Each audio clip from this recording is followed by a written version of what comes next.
all of the cognitive fatigue, I see it closely related to emotional labor. Okay. Explain that So, phrase. sure, this is basically the invisible and unpaid, mostly unpaid labor that we do to keep the ship of our lives, our families, our homes, our businesses running.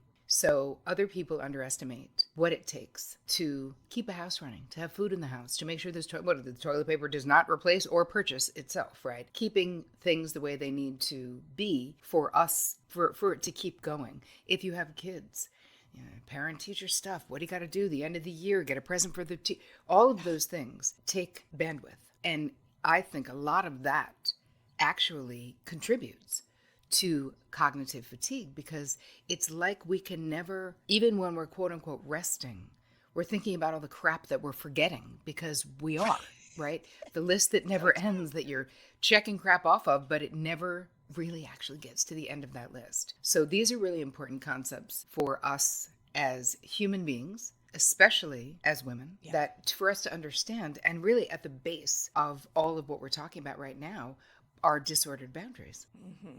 Yeah.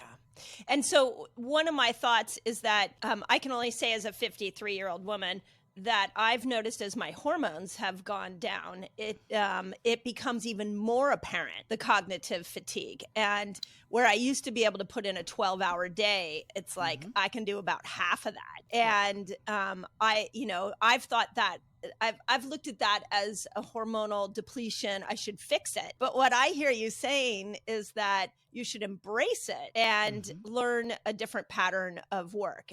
And if that's what you're saying, how do we do that? Like, I don't even know how to do that. Well, part of it is getting really clear about who's doing what in the house and how equitable or inequitable that is. So how I got turned on to emotional labor, people talk about, in our worlds, people talk about it quite a bit, but I didn't really understand the concept until I read a Marie Claire article about a woman who is an engineer and her husband is also an engineer.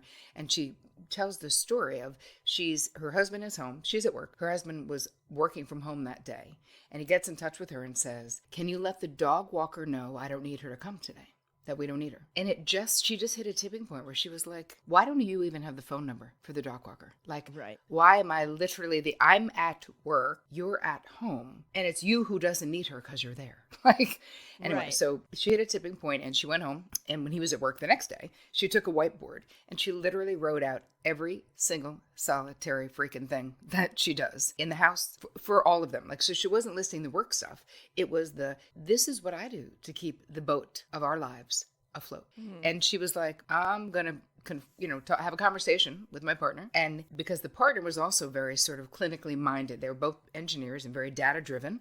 First he was a little bit like, wait, what are you saying? Are you criticizing, whatever? And then she was like, you get to choose. Half of these things are now yours. Yeah. And it was undeniable, him sort of looking at the list, and that shifted, because what ends up happening if we don't create a more equitable situation for us in our homes? And listen, not all of us have the luxury.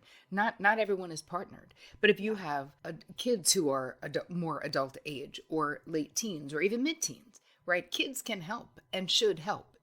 You're not a servant for anyone. Yeah. And also, it doesn't do kids any good if we don't teach them do things in life, like make a grilled cheese sandwich or do their own laundry, which by 10, I feel like certainly they can be doing their own laundry. Like, it's not that hard. And giving responsibility, it makes you much less resentful.